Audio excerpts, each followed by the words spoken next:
Boa noite, irmãos. Muita graça e paz venha inundar os seus corações.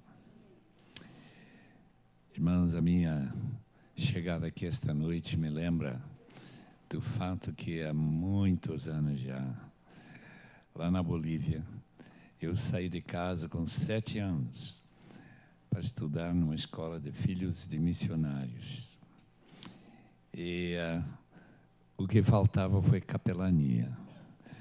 Eu lembro quando a gente deixou o pai e mãe em Clissa, ou em Arani, ou Totora, a gente chegando lá em Capinota, se sente muito só, muito distante de alguém que te ama e vai acompanhar a sua vida. Irmãos, tem muitas crianças nas escolas do Brasil que sentem justamente isso, porque não foi um caso deles saírem apenas de casa, mas que, como já ouvimos, né, uma mãe sair de casa, um pai sai de casa e abandona e deixa essa criança imaginando por que eu estou aqui e não saber qual rumo, qual caminho ele deve tomar. A primeira vez que eu ouvi falar da capelania foi sempre em relação a doentes. Capelania hospitalar. Mas quando cheguei na Rádio Transmundial, eu ouvi falar que havia uma capelania também nas escolas. Isso me animou muito, porque eu acho que as escolas, como alguém já comentou, é o maior campo missionário do Brasil e talvez do mundo inteiro. Tanta criança, milhões de crianças, e entre eles milhões que precisam conhecer a Cristo. E a capelania é alguém que vem para dar aquela assistência, aquela orientação, aquele amor que muitas vezes a gente não encontrou lá em casa. Eu estou muito feliz por todos aqueles que aqui estão envolvidos nesse grande trabalho para a honra de Nosso Senhor Jesus.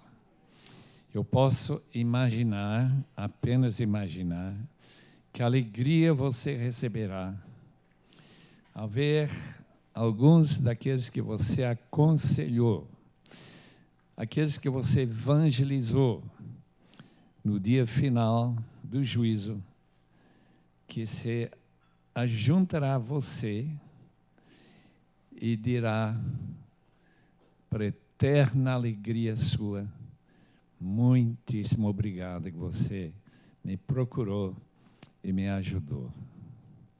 Irmãos, o que falta é muito mais gente das igrejas, num país que tem supostamente 40 milhões de crentes, deveríamos ter pelo menos 1 milhão de capelães, ou capelões que estão falando de Cristo para aquelas crianças, porque é o campo maior para evangelização que nós temos no país.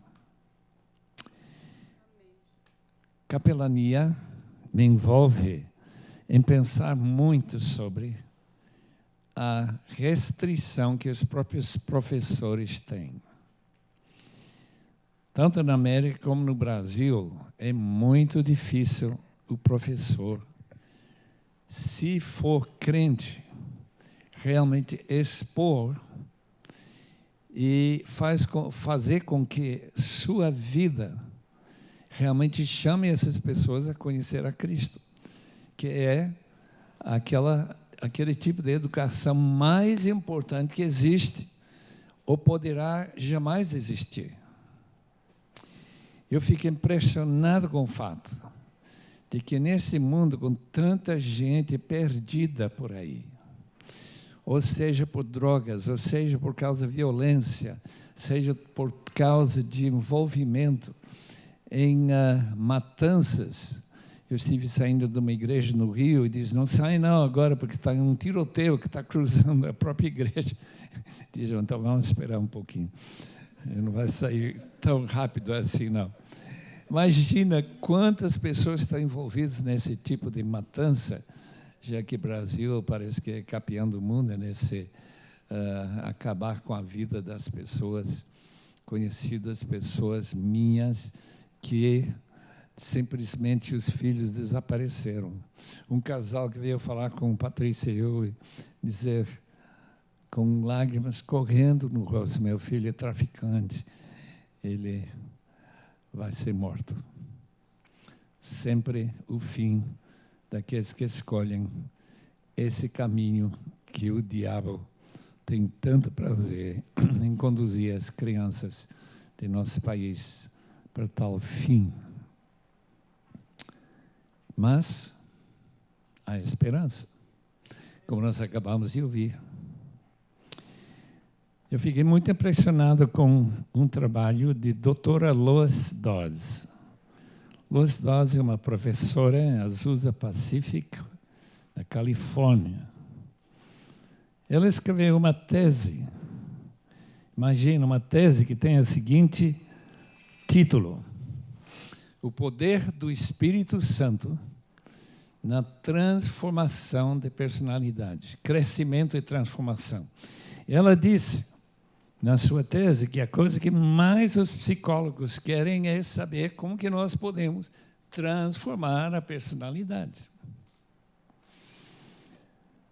Ela escreveu sua tese, doutorado, que foi aceita pela Universidade de Califórnia, em Santa Bárbara, com esse título. E não puderam negar a verdade. Que há crianças que não têm nenhuma ajuda psicológica, que têm toda a razão para serem destruídas, como tantos estão, a não ser o poder invisível, tremendo do Espírito Santo. Ela conta, por exemplo, a história de Hans. Primeiramente, numa cidade do leste da Europa, destruída por bombas, fugiu com a mãe e irmão para a Europa, onde ela ficou com um pai violento, oficial nazista, esquecendo tudo que podia ser de valor para ele. Tornou-se comunista. Quem imaginaria que ele se tornaria cientista de renome mundial e passou a ser pastor de missionários em volta do mundo. Depois da guerra, depois do abuso sexual e hostilidades da família. Imagina o poder do Espírito Santo para transformar uma criança como essa. Imagina a Grace.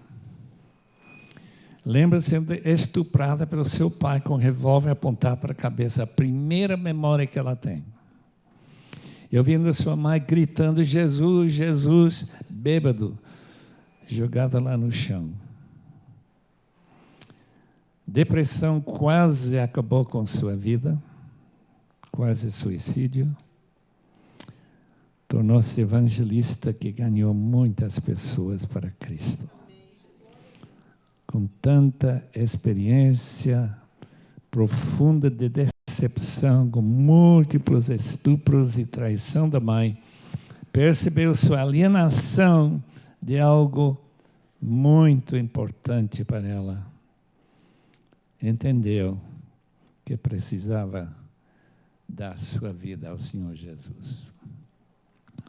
Os irmãos que estão trabalhando nesse ministério tão central, tão importante de ganhar vidas que podem ser tremendamente abençoadas pelo Senhor, não desistam. Não percam sua confiança que as pessoas realmente podem mudar. Emily lembra o desprezo profundo que tinha pelas mulheres, gerado pela sua mãe. Esse desprezo, mãe alcoólatra, pai também. Com como ela se tornou uma esposa linda, mãe, mulher de negócios, muito bem sucedida.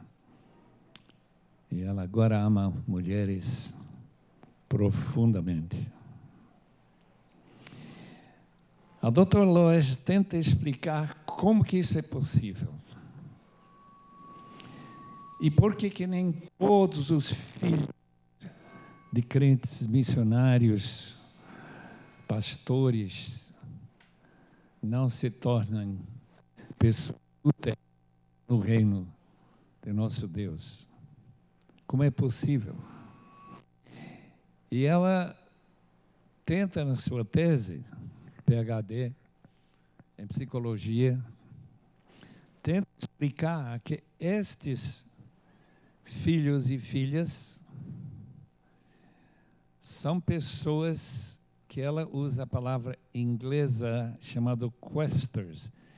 Para os irmãos que não conhecem inglês, a palavra significa uma pessoa que busca, buscadores.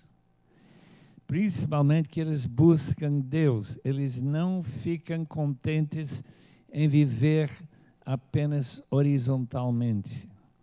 Buscam a Deus.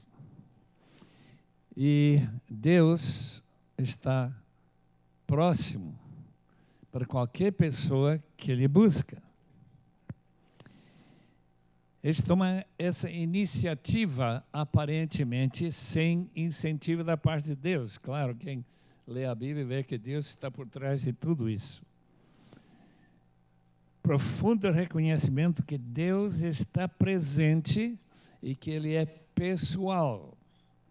Portanto, que Ele pode assistir algum clamor que a gente for levantar para pedir ajuda. Reconhece Deus como a fonte de propósitos, significado e tudo mais que falta na vida de muitas e muitos jovens nas igrejas e fora das igrejas. Eles se veem como parceiros com Deus, se reconhecem fracos, mas experimentando o poder de Deus quando Ele realiza propósito de Deus no mundo. Primazia da personalidade de Deus e relacionamento com Ele. Deus é uma pessoa. Esquecimento de si mesmo como pessoas em relacionamentos com outros. Eles creem que experimentam algo sobrenatural, efetuando mudanças para a ação divina neles. Eu fiquei impressionado lendo essa sinopse, e nunca li toda a tese, nem tive acesso a essa tese, mas me impressionou o fato que a capelania precisa crer nessa tese, que Deus é capaz de transformar a personalidade de crianças deprimidas, crianças sem propósito qualquer, crianças que estão envolvidas com drogas ou com vícios de pornografia ou qualquer outro tipo de vício. E estive lendo hoje e ontem também um livro que a minha filha me deu para ler, chamado A Geração IY. Está tudo em inglês, com certeza vai aparecer em português, porque deve ser um best-seller. É uma análise sociológica do que está acontecendo na juventude desta última geração, dos últimos 15 a 16 anos. É impressionante. É gente que, esse corinho que nós acabamos de cantar, serviria muito bem. Eu sou importante. São jovens que têm sido muito apreciados pelos seus pais, sua mãe em particular, e sempre falando como eles são bons. E, diferentemente da geração que eu fui criado, que ninguém falou que eu era bom, porque também não era, mas essa ideia de inculcar uma espécie de autoestima, coisa mais importante hoje em dia, autoestima. Por outro lado, crianças que não querem saber dos pais. Tem um rapaz, eu não podia acreditar que eu soube. Ele entra no seu quarto, fecha a porta, não deixa a mãe entrar mais. E conversar com ele. Ele está textando, como se diz isso em português? Escrevendo cartinhas para seus amigos e amigas. O Dr. Limor, interessante o nome dele, escreveu esse livro e diz: estamos caminhando rapidamente para o dia em que casamentos não vão ser para a vida, não, vão ser para 3 ou 5 anos. Vou fazer um contrato, já tudo planejado, para que quando você se separa, você não vai ter nenhum compromisso com aquela pessoa com quem você viveu 3 anos, ou talvez, no máximo, 5 anos. É impressionante este mundo em que nós estamos vivendo. Crianças que gastam 13 horas por semana escrevendo aqueles cartinhos de 3, 4 linhas para seus amigos, mas não querem ouvir os pais e estão gastando seu tempo em videogames. Por um lado, é a primeira geração da história em que eles sabem mais do que os pais sobre esse mundo eletrônico. Eu confesso que eu reconheço isso facilmente com meus netos. Eles sabem bem mais como manejar esse computador do que eu. Quando tem qualquer problema, só chamar Jonathan e ele resolve logo em seguida. Por outro lado, são pessoas muito vulneráveis em termos de caráter, em termos de compromisso, em termos de aquilo que é fundamental, queridos irmãos, para uma vida que glorifica a Deus. E ainda que eles pensam muito pouco na morte, ao não ser aqueles que querem se suicidar. Eu lembro quando a minha filha trabalhou com uma área social na outra América, uns meses, quando ela estava fazendo o curso universitário em psicologia, e eu fui para o hospital 3 horas da manhã com ela, e lá estava uma menina entrando lá com os punhos cortados e sangue caindo por todo lado, queria se suicidar mais uma vez, não era a primeira vez, não. O que está errado? O que está acontecendo? É difícil explicar por que nossa geração, essa geração que estamos criando, está tão mal preparada para entrar nesse mundo real e ficarem felizes e cumprir alguma razão que Deus deve ter tido quando Ele criou esse indivíduo. Este irmão escreve que fulano de tal, nem lembro o nome dele, acaba de ser demitido pela 4ª vez num mês. Ganhou 4 empregos e foi demitido 4 vezes. E ele lamenta em todo o livro, que nós não sabemos preparar nossos filhos para enfrentar esse mundo moderno de rápidas mudanças que essas crianças têm que enfrentar. Isso é tão óbvio, porque são os problemas que a gente percebe. Onde que vai encontrar emprego que ele goste? Um emprego que paga bem, quando ele não tem nem experiência e não tem o caráter para poder trabalhar duro para aprender como trabalhar. Fundamental é a família, obviamente. Deus criou a família justamente para ensinar crianças como viver. E a gente vê isso claramente no livro de Deuteronômio, capítulo 6, onde eles ensinam tanto princípios bíblicos e teológicos, como também caráter. Eu fico impressionado também com o fato de que muitas dessas crianças e jovens estão sendo criados em famílias que não existem como família. Brigas, conflitos, e longe de ser um lugar de segurança e amor e alegria, crianças sofrendo. Pensamentos negativos contribuem para destruir a criança. Eu citei aqui o que escreveu Roy Bell sobre autoestima. Ele diz o seguinte: se uma criança vive com críticas e desprezo, ele aprende a condenar. Se uma criança vive com hostilidade, ela aprende a lutar e brigar.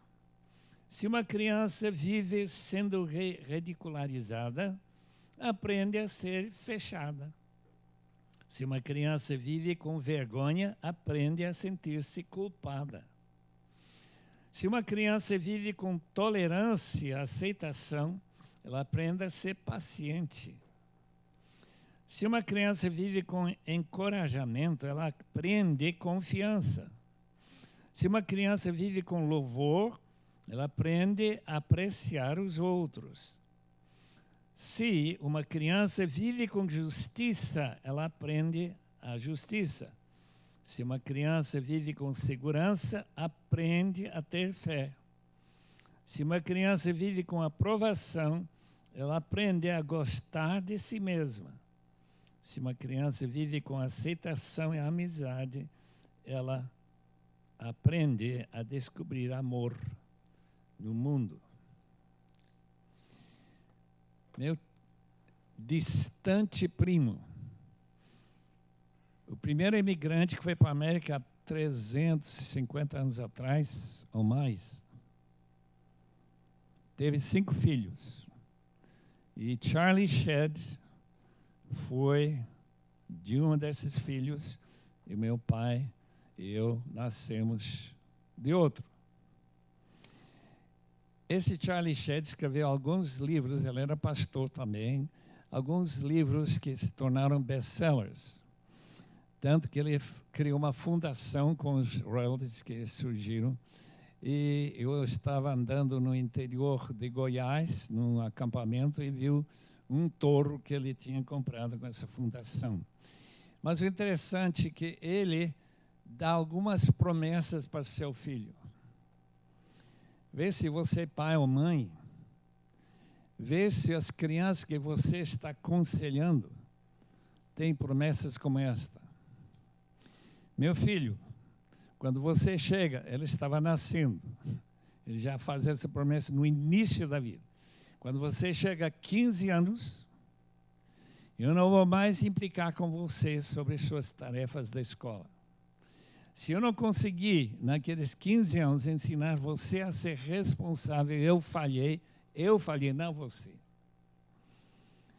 Se com 16 anos você não aprendeu a escolher bem seus amigos e nunca ser influenciado por amigos que não lhe farão nada de bem, eu falhei. Mas eu não vou mais criticar nem falar nada. Quando você chega a 17 anos, eu não vou mais implicar com você se você não aprendeu a chegar antes da mamãe começar a ficar preocupado onde está nosso filho. E quando você tem 18 anos, eu vou pagar metade do seu carro. Eu nunca vou dar-lhe um carro de jeito nenhum. Se você quer calhambeque, que está caindo aos pedaços, eu compro metade. Mas se eu quero BMW, também vou pagar metade. E se você pega uma multa, eu vou pagar metade só. Você vai pagar o resto. Por quê? Porque eu preciso ensinar você, meu filho, responsabilidade. A grande dificuldade que todos nós temos como pais é ensinar nossos filhos a serem responsáveis. E se tiver problemas, que tem muitos problemas na escola, é justamente porque os pais falharam. J. Edgar Hoover disse: haveria alguma maneira em que nós poderíamos eliminar a delinquência de nossa juventude, falando da outra América. Ele diz: a única maneira que eu posso imaginar é dar por eles pais responsáveis, pais competentes. Eu concordo plenamente. Porque se eu estou aqui não apenas fisicamente por causa dos meus pais, mas porque eles, desde o início, desde o mais cedo que a gente lembra, lá na Bolívia, a gente aprendeu a ser responsável. Eles não admitiram que nós abandonássemos algum trabalho pela metade. Eu sempre queria abandonar, porque eu perdi rapidamente o interesse em alguma coisa. Eles chamam de volta. E a gente aprendeu a trabalhar. É muito interessante esse irmão Elmore, no seu livro sobre essa geração que ainda não aprendeu responsabilidade séria e que essa geração que está sendo criada agora, os pais simplesmente não queriam ter crianças irresponsáveis, queriam que eles fossem responsáveis, mas não estavam aprendendo como. Porque com todos os meios de acesso à internet, à televisão, todos os meios de eles receberem outras influências maiores do que a própria família, tem levado eles a um sentimento de irresponsabilidade incrível. Disse Derek Patrick, numa palestra sobre a igreja lá em St. Louis, interessante que os jovens, homens em grande maioria, em vez de mulheres, chegando lá na idade de 20 anos, 22 anos, por aí, estão suspensos entre crianças e adultos. Suspendidos no ar. Não sabem o que fazer, não sabem como fazer, têm a melhor educação que é possível ter, mas falta algum elemento fundamental que só Cristo acrescenta. Isto é propósito. Quantos aqui já leram o livro Kisses for Katie? Nunca ouviram falar? Kate é exatamente o contrário de tudo que eu tenho falado. Quando ela chegou com 19 anos, por acaso, ela fez uma visita para Uganda. Quando ele chega lá, ele viu essas crianças morreram de AIDS. E ela, em vez de rejeitar, ela se apaixonou pelas crianças. E teve uma ideia: eu vou começar a adotar crianças. Ela criou sua própria organização. Os pais queriam que ela terminasse a universidade. Ela disse: eu não preciso da universidade. Eu preciso só amor e dinheiro para poder ajudar essas crianças. Ela acabou dando almoço para uns 400 crianças famintas e já adotou, já está com 30 anos, já adotou 30 crianças, 30 meninas que ela cuida e chora. Seu livro, ela conta como é a vida com essas crianças. Mas o que impressiona é como ela fica alegre quando eles aceitam o evangelho do amor de Deus. Irmãos, o que esse mundo precisa é de capelães e capelães, pessoas que vão realmente dar respostas às perguntas mais importantes. Por que eu estou aqui? Qual é a razão que eu estou vivo? O que eu vou fazer com a minha vida? Os irmãos têm suas Bíblias, né? Eu não quero ultrapassar meu tempo. Abrem suas Bíblias em capítulo 3 do livro de Provérbios. Esse capítulo, desde pequeno, me impressiona. Eu quero ler os primeiros 8 versículos e tentar enfatizar como estas palavras de Salomão, se foi Salomão que escreveu, acho que sim, são apropriadas para o nosso tempo, para a nossa situação brasileira. Meu filho, não se esqueça da minha lei, mas guarde no coração os meus mandamentos, pois elas prolongarão a sua vida por muitos anos e lhe darão prosperidade e paz. Que o amor e a fidelidade jamais o abandonem. Prende-os ao redor do seu pescoço, escreve-os nos tábuas do seu coração, ou na tábua do teu coração. Então você terá o favor de Deus e dos homens e boa reputação. Confia no Senhor de todo o teu coração e não se apoie em seu próprio entendimento.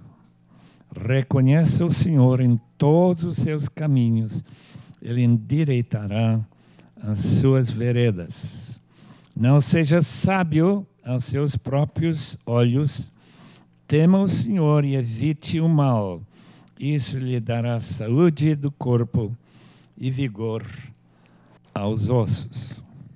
Gostaria de orar mais uma vez junto com os irmãos, pedindo que Deus nos dê compreensão mais profunda de sua palavra. Que ela seja, de fato, abraçada essa palavra. E que não seja tão rapidamente esquecida. Os irmãos querem orar comigo nesse sentido? Espero que orem e não desliguem. Senhor, muito obrigado por Provérbios 3, 1 a 8. Muito obrigado por ter preservado essas palavras para nossa meditação nesta noite. Obrigado pela memória que Tu nos dás, Senhor, de outras ocasiões em que estas palavras têm chegado a nos orientar e nos consolar e nós dizer, esse é o caminho, ande nela. Oh Deus, abençoe-nos enquanto pensamos sobre essas palavras nesses minutos de nosso tempo juntos, em nome de Jesus. Amém. O livro de Provérbios como um todo é uma orientação para a geração que está sendo criado, crescendo em nossas casas e que estão sendo transferidas para as escolas para eles aprenderem algo mais. E onde tem casas, onde a Bíblia não é lida todo dia, onde as crianças não têm nenhum hábito de ler a Bíblia, onde não frequentam escolas bíblicas dominicais. Imagina como este texto faz falta em suas vidas. As palavras são estas, que eu queria que os irmãos Pensem bem. A criança precisa de regeneração, nascer de novo. Porque se não nascer de novo, a palavra de Deus não tem nenhum lugar para separar e fazer a diferença. A gente esquece. Pode falar quanto quiser, mas se a criança não tem um relacionamento com Deus, como a doutora Lois Dodds explicou na sua tese, a coisa não muda. A pessoa vai no seu caminho egoísta.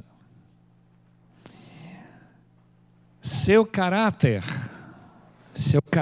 que está sendo formado por certos hábitos, pode ser formado fora de Cristo.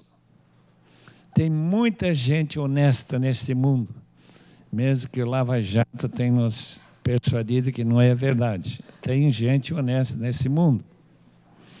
Tem gente que sua palavra é fiel, mas não conhecem a Deus. Portanto, a regeneração é fundamental. E este filho que está em mente aqui, me parece, confiantemente, conhece a Deus. Meu filho, não esqueça da minha lei. Quem que vai esquecer da lei do Senhor? Quando vem a tentação, quando começa a namorar, quando a gente tem a oportunidade de trair, ou se apaixona por outra mulher e assim por diante, depois na vida, e logo se separa. Não, a lei do Senhor é que Deus odeia o divórcio, que Deus não aceita o divórcio, que a vida, como Jesus ensinou tão claramente, desde o início, desde a criação, este relacionamento de casamento é para toda a vida. Essa é a lei de Deus. Mas guarde o coração cheio dos meus mandamentos. Em outras palavras, o que está certo e o que está errado tem que ter uma fonte pelo qual a gente julga o que vai fazer feliz ou menos feliz. Interessante que algumas pesquisas têm mostrado, não sei se seria tudo aqui no Brasil ou fora, que 9 em 10 filhos abandonam a igreja quando chegam em idade, talvez de 18 a 20 anos, quando eles têm certa independência. 8 não encontrarão satisfação em sua vida profissional. 8 em 10 crianças jovens logo estão insatisfeitos com o seu trabalho. O 6 pagarão a quantia mínima em seus cartões de crédito. Não tem ninguém aqui assim. Graças a Deus. 5 terão problemas com pornografia. 4 irão se divorciar. Todos terão dificuldade em equilibrar trabalho e família. A maioria não tem uma vida devocional consistente. Pouquíssimos têm pensado no que realmente significa amar as suas esposas como Cristo amou a igreja. A maioria não tem um plano prático para discipular seus filhos. Menos de 10% estão ativamente buscando compartilhar a sua fé com amigos, não cristãos, parentes, colegas de trabalho. Irmãos, qual é o problema? Qual é o problema? É justamente que esse texto fala que os mandamentos não estão guardados no coração, estão pendurados em algum lugar numa porta, mas não estão no coração. E porque as decisões da vida, segundo a Bíblia, surgem do coração. E se esses mandamentos do Senhor não estão no coração, você vai sempre encontrar uma desculpa para não cumprir o que esse mandamento manda. Jesus disse: quem guarda os meus mandamentos perseverará em meu amor. Ele vai continuar sentindo esse relacionamento de amor que aqueles jovens chamados buscadores tiveram na sua fé. Versículo 2. Pois essas leis, esses mandamentos, guardados no coração, prolongarão a sua vida por muitos anos e lhe darão prosperidade e paz. Felicidade, aquilo que todo mundo está procurando.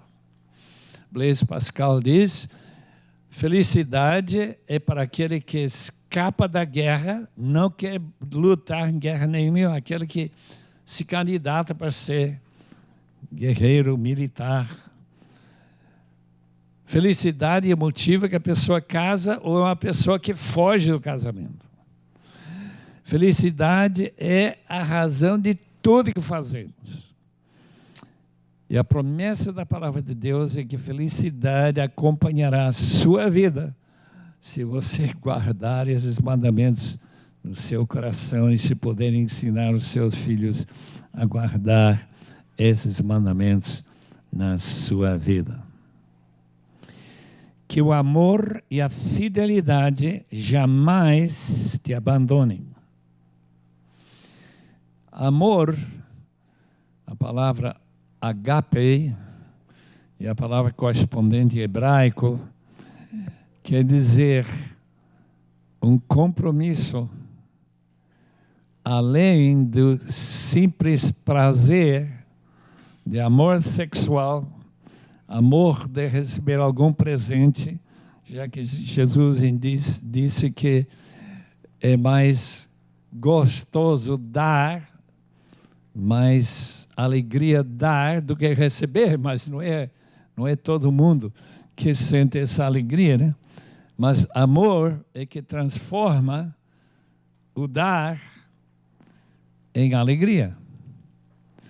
Então, esses que estão servindo ao Senhor nas escolas, dando seu tempo e amando essas crianças, esses jovens tão perdidos neste mundo, graças a Deus que eles têm alegria em ver essas modificações na vida que o Espírito Santo produz. E fidelidade, o que é fidelidade? Fidelidade vem da palavra fide, que significa fé, e confiança. Isto é, confiança de que aquilo que estamos fazendo tem valor, além do simples momento em que estamos gostando daquilo que fazemos. Tem um valor a longo prazo.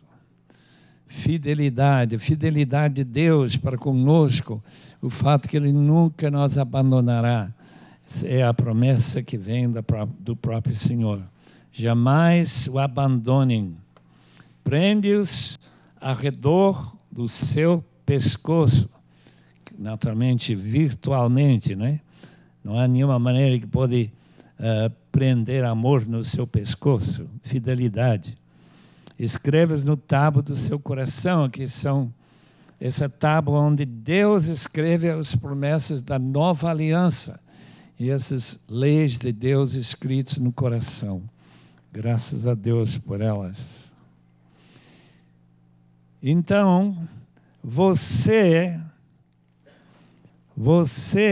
terá o favor de Deus e dos homens e boa reputação.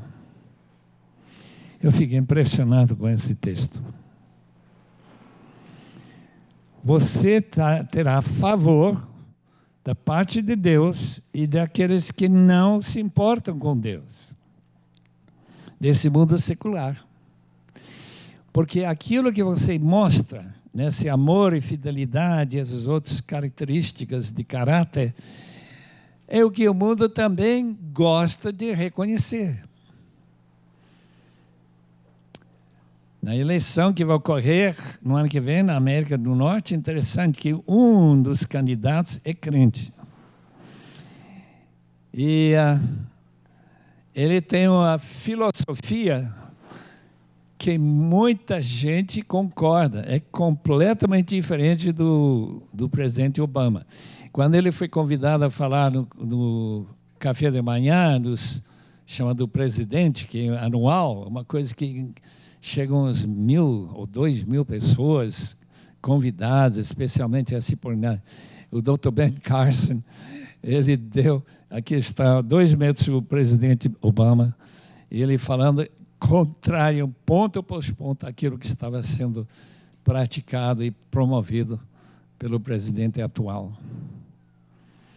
Eu espero que ele seja eleito, quem sabe, né? Quem sabe sou Deus. Confie no Senhor de todo o seu coração e não se apoie em seu próprio entendimento. Segundo o Y Generation, geração IY, meus irmãos, que confiança que essa gente tem em si mesma e que falta de confiança que os outros têm neles. Eles são muito seguros, que eles são inteligentes, são bem preparados, têm bons cursos, mas o livro mostra que muito daquilo que eles aprendem não tem valor a longo prazo, não. E que não toca essa área fundamental que é caráter. Dr. Scott Peck escreveu um livro muito interessante, eu não sei como não vi no Brasil, em português, O Caminho Menos Andado, em que diz que toda criança tem que aprender 4 coisas absolutamente. A primeira coisa que tem que aprender um psiquiatra, disse, a primeira coisa é adiar a recompensa. Nunca permite que seu filho ou filho ligue a televisão, brinque com seu iPhone, coisa assim, hás de fazer as tarefas que ele tem que fazer. Ensine ele o prazer de esperar sua vez de jogar num time onde ele tem que ficar esperando. Adiar a recompensa. Número 2, ensine ele a nunca mentir. Ser absolutamente confiante que ele nunca vai mentir. Quando uma mãe recebeu uma denúncia da sua filha que ela tinha feito certa coisa errada, muito errada, a mãe perguntou à filha: você o que estão acusando você de ter feito? Ele disse: não, mamãe, eu não fiz. Então disse para a pessoa que estava acusando: você não precisa falar nada, porque ela não fez. Eu conheço a minha filha, ela aprendeu há muito tempo nunca mentir. Eu posso confiar na palavra dela mais de qualquer denúncia que anda por aí. Terceiro ponto. Absoluta responsabilidade. Quando você promete, você faz. São as áreas fundamentais. E, finalmente, equilíbrio. De fato, uma vida equilibrada não é tão fácil adquirir, mas é fundamental. São 4 coisas que a criança tem que aprender e que muitos não estão, de fato, aprendendo. Muito relacionado com esse texto de fidelidade e amor. E ter esse favor da parte de Deus e dos homens e boa reputação. Confie no Senhor de todo o seu coração e não se apoie em seu próprio entendimento. Como que a gente não vai se apoiar no seu próprio entendimento? É porque você reconhece que minhas decisões eram falhas, especialmente quando eu era jovem. Se eu tivesse tempo para contar e tivesse coragem para contar as coisas estúpidas que eu fiz na minha vida, você não acreditaria. Porque a gente olha para mim nessa idade e pensa que a gente é mais ou menos equilibrado, mas eu não era muito equilibrado, não. Lembro que eu saí de casa com 7 anos. Não tive muita orientação dos meus pais, não. E, naturalmente, quando eu cheguei no nível universitário e depois mestrado, assim por diante, tanta estupidez, meus irmãos. Vamos chegar no céu e ouvir tudo isso para nos envergonhar e ficar humildes para a eternidade, irmãos. Quando a gente sabe como as pessoas realmente são, né? Isso que ele está dizendo. Confia no Senhor e acompanhe os seus conselhos, não o seu próprio entendimento. Reconheça o Senhor em todos os seus caminhos, Ele endireitará as suas veredas. Veredas tortuosas são aquelas que a gente não coloca diante de Deus. Deus, está bem que eu faça isso aqui? Está bem que eu namore essa menina? Ou esse rapaz? O senhor concorda que eu seja membro dessa igreja? O senhor está feliz que eu estou lendo este livro? São os caminhos que Ele, aos poucos, vai endireitando e tirando as curvas, os deslizes, as saídas, como a história do peregrino que recomendo altamente. Finalmente, versículo 7, não seja sábio aos seus próprios olhos, tema o Senhor e evite o mal. Isso lhe dará saúde ao corpo e vigor aos ossos.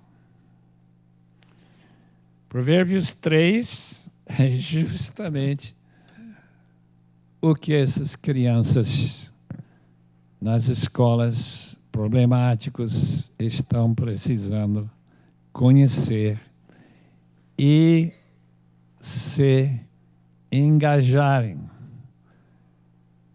nestas palavras, como muitas outras, mas essas em particular me chamaram a atenção. Que privilégio vocês têm, e 1000 outras pessoas espalhadas pelo país, que não estão aqui, mas que têm esse amor para os jovens que precisam, como diz John Tripp, no seu livro sobre criar crianças, que essas crianças precisam de direção. Criança não sabe como viver, não sabe quais são os valores de maior importância para ele adotar como hábitos. E você que conhece a Cristo, já tem experiência, já tem provado que a palavra de Deus é verdadeira, você tem essa experiência. E com seu amor, seu cuidado, dando tempo para esses jovens, eles podem realmente ser transformados para a glória de Deus. Naturalmente, muita oração. Muita oração, irmãos. Oração de fé.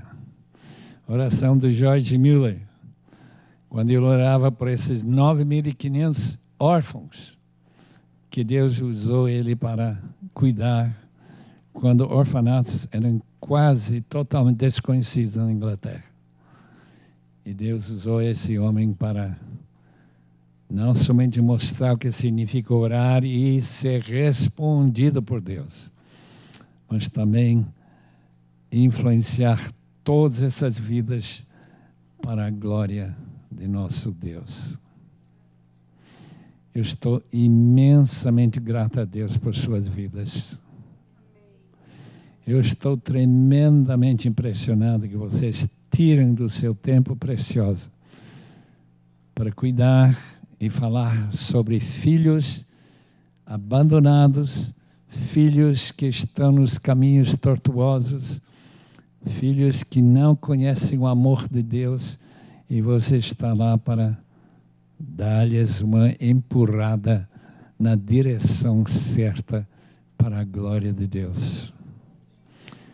Eu vou querer ouvir sua história quando eu chegar lá no céu. Vocês todos vão chegar, não, ninguém que pensa escapar. Daí a gente vai ouvir sua história. E que Deus os abençoe ricamente. Senhor amado, não deixe nenhum dos teus amados filhos ou filhas se desviar desse abençoado caminho e responsabilidade que tens colocado nas suas mãos. Que eles possam sentir a imensa alegria em fazer o que fazem. E que eles possam ver o fruto do seu trabalho, do seu esforço. E que as escolas também possam ver isso. E essa boa reputação que nós vimos em Provérbios 3 possa ser reconhecida pelos diretores, pelos professores e pelas próprias crianças. Te rogamos isso, Senhor, nesse nome maravilhoso, o nome de Jesus. Amém.